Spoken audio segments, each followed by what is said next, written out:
మన ప్రభు అయినటువంటి యేసుక్రీస్తు నామమున పేరిట మరొకసారి ప్రభునామములో మీ అందరికీ వందనాలు తెలియపరచుకుంటూ ఈ దినాన మరి దేవుని వాక్యాన్ని మనం ధ్యానించుకుందాం. దాని ముందుగా చిన్న ప్రార్థన చేసుకుందాం. పరిశుద్ధుడా, మీకు వందనాలు అయ్యా, నీకు స్తోత్రము చెల్లిస్తూ ఉన్నా. ఈ సమయాన్ని బట్టి మీకు వందనాలు. నీ వాక్యం అనే పాదం దగ్గరికి వస్తున్నాం ప్రభువా. తండ్రి, నీ దాసుని సురక్షట్లు మరుగుపరిచి అయా ఇదిగో ప్రభువా, నీ బిడ్డలు వినబోచుండగా ప్రభువా, వారిని నీ వాక్యం ద్వారా తండ్రి విశ్వాసంలో నూరంతలుగా పనిపులో తీసుకోవడానికి సహాయం చేయమని యేసు నామం పేరిట ప్రార్థిస్తూ ఉన్నాం తండ్రి, ఆమెన్. మంచిదండి. ఈ సమయంలో ఆదికాండము 16వ అధ్యాయంలో గడిచిన ఎపిసోడ్లో మనం ధ్యానిస్తూ వచ్చాం 3వ వచనం వరకు. ఇది నాన్న ఆదికాండం 16వ అధ్యాయం 4వ వచనాన్ని మనం చదువుకుందాం. అతడు ఆగరుతో పోయినప్పుడు అది గర్భవతి ఆయను. అది తాను గర్భవతి నైతినని తెలుసుకున్నప్పుడు దాని యజమానురాలు దాని దృష్టికి నీచురాల ఆయను. ఇది గత ఎపిసోడ్లో అబ్రహాము తన భార్య అయిన శారాయి ఐగుప్తురాలైనటువంటి మరి ఆగరుని వాక్యాన్ని ధ్యానించుకుందాం. ఇదే ప్యాసేజ్లోనే ఇప్పుడు ఏం జరిగింది 4వ వచనంలో ఉంటే, అతడు ఆగరుతో పోయినప్పుడు అది గర్భవతి ఆయన రాయబడింది. ఎన్ని దేనికోసం అంటే బిడ్డల కోసమే.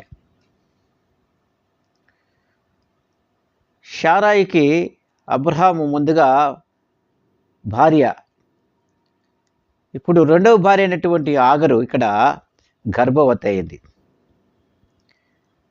అంటే ఈ వివాహం చేసింది ఎవరు అంటే శారాయే, తన భర్తకు అబ్రహాము. దేనికోసం చేసిందంటే గర్భఫలం కొరకు, బిడ్డల కొరకు. అందుకని ఇక్కడ అబ్రహాము ఆగరుతో పెళ్ళైన తర్వాత గర్భవతి ఆయన రాయబడింది.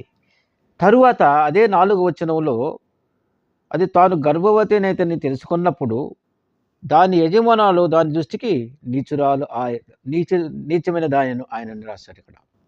అంటే ఇప్పుడు కించపరిచింది ఎవరు అంటే ఆగరు. ఐగుప్తురాలైనటువంటి ఆగరు వచ్చేసి ఎవరిని కించపరుస్తుంది నీచురాలుగా అంటే అబ్రహాము వంటి పెద్ద భార్య అయినటువంటి శారాయిని నీచురాలుగా చూస్తూ ఉన్నది ఇక్కడ. చూసారా? గర్భఫలం కొరకై శారాయి బిడ్డల కోసము ఎంత తపన పడి ఐగుప్తురాలైనటువంటి ఆగర్ని తీసుకొచ్చి పెళ్లి చేస్తే దేవుడు ఆగరికి గర్భఫలం ఇచ్చాడు. ఆ గర్భఫలం ఇచ్చినందుకు ఎలా చూసుకోవాలి అబ్రహాముని శారాయిని? కానీ ఇక్కడే ఆగరు శారాయిని నీచురాలుగా ఎంచుకున్నట్టుగా ఇక్కడ దేవుని వాక్యం మనం చూస్తున్నాం. అంత మాత్రం కాదు, ఇదే ఆదికాండము 16వ అధ్యాయంలోనే మరి 6వ వచనం చదువుకుందాం. దానికి ముందుగా ఒక మాట చదువుకోవాలి, అది కూడా చదువుకుందాం. చూడండి, 5వ వచనం చూద్దాం. అప్పుడు శారాయి, నా ఉసురు నీకు తగులును, నేనే నా దాసిని నీ కవిటికి ఇచ్చిన తర్వాత తాను గర్భవతినని తెలుసుకున్నప్పుడు నేను దాని దృష్టికి నీచురాలు దానైతిని. నాకును నీకును యెహోవా న్యాయం తీర్చునుగాక అని అబ్రహాంతో అనెను. ఇక్కడ చూడండి, శారాయి నా ఉసురు నీకు తగులును. ఎప్పుడైతే ఆగరు మరి శారాయిని మరి హీనంగా చూసిందో అప్పుడు శారాయికి కోపం వచ్చింది. వచ్చి ఏం చెప్తుంది? నా ఉసురు నీకు తగులును, ఇది నేనే నా దాసిని నీ కవిగటికి ఇచ్చాను అని చెప్పి అబ్రహాంతో ఉంటుంది ఇక్కడ. అంటే ఇష్టపూర్వకంగా బిడ్డ కోసము ఆగర్ని అబ్రహాముకి ఇచ్చి పెళ్లి చేసింది. దాన్ని బట్టి చూస్తే ఇప్పుడు వాళ్ళిద్దరిలో కలత వచ్చింది. తరువాత జ్ఞాపకం చేసుకుంటే అక్కడ అబ్రహాముతో దే శారాయి మాట్లాడుతున్నప్పుడు, "నాకును నీకును యెహోవా న్యాయం తీర్చునుగాక" అని అబ్రహాముతో అనెను. న్యాయం అనేటటువంటిది ఇప్పుడు ఎవరు తీర్చాలి? తండ్రి అయినటువంటి యెహోవా దేవుడు తీర్చాలని ఇక్కడ స్పష్టంగా వాక్యాన్ని రాయబడి ఉంది. ఈ మాట శారాయి అబ్రాహాముతో చెప్తున్నటువంటి సందర్భాన్ని ఇక్కడ చూస్తూ వస్తున్నాం. అంత మాత్రమే కాదు, అదే ఆదికాండం 16వ అధ్యాయంలోనే మరో వచనాన్ని చదువుకుందాం. అందుకు అబ్రహాము, "ఇదిగో నీ దాసి నీ చేతిలో ఉన్నది. నీ మనస్సుకు వచ్చినట్లు దాన్ని చేయమని" శారాయితో చెప్పెను. శారాయి దాని శ్రమ పెట్టినందున ఆమె యొద్ద నుండి అది పారిపోగా. ఇది విచారకరమైనటువంటి విషయం. అబ్రహాముతో ఎప్పుడైతే శారాయి మాట్లాడిందో ఈ విధంగా, ఇప్పుడు అబ్రహాం చెప్తున్న మాట సమాధానం ఏందంటే, "అది నీకే అప్పచెప్తున్నా. నువ్వే గదా వివాహం చేసింది, బిడ్డలు లేరని. కానీ ఆ బాధ్యత నువ్వే తీసుకో" అని చెప్పేసి, అందుకు అబ్రహాముతో, "ఇదిగో నీ దాసిని నీ చేతిలో ఉన్నది. నీ మనసుకొచ్చినట్టు చెయ్యి. ఆమె ఐగుప్తురాలు నీ దాసురాలుగా వచ్చింది. నీ మనసుకి ఏదొస్తే అదే చేయమని" అబ్రహాము ఆగరుతో ఏ విధంగా నీ మనసుకొస్తదని చెప్పి తన ఇష్టానికి వదిలేసాడు. ఈరోజు భార్య మాట భర్త వింటాడు. అదే భర్త మాట భార్య వింటుంది.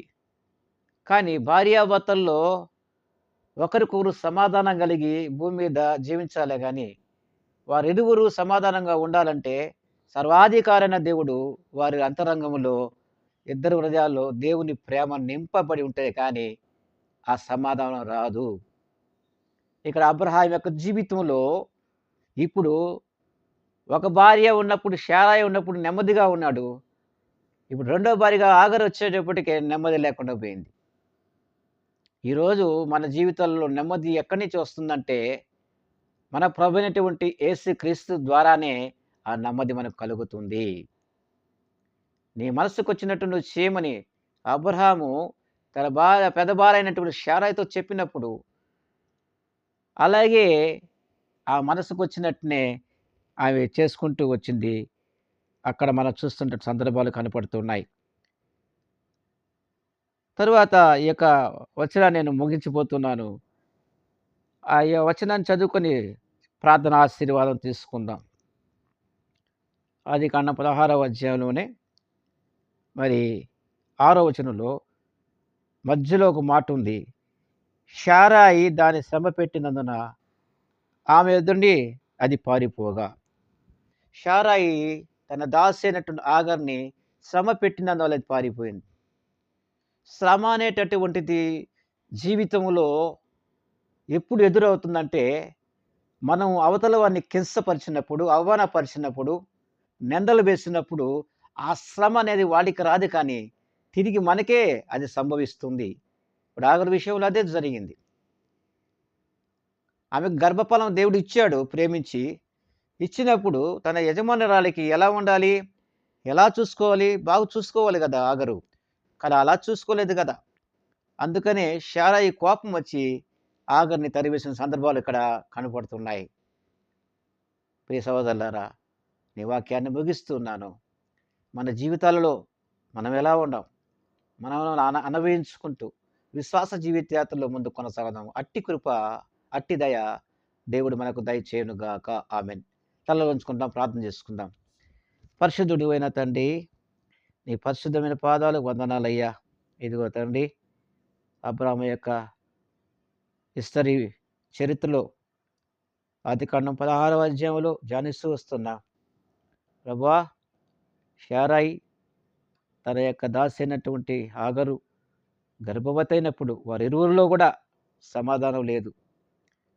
అబ్రాహాముకి సమాధానం లేదు.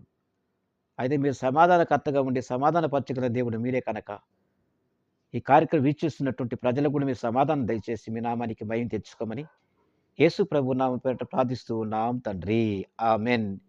మన తండ్రి అయిన దేవుని యొక్క ప్రేమయు, ప్రభువైనటువంటి యేసుక్రీస్తు యొక్క కృపయు, పరిశుద్ధాత్మ యొక్క నిత్యాదరణ సావాసమును ఈ కార్యక్రమం వీక్షిస్తున్న ప్రజలందరికీ ఇది మొదలుకొని సదాకాలం తోడే ఉండి నడిపించును గాక.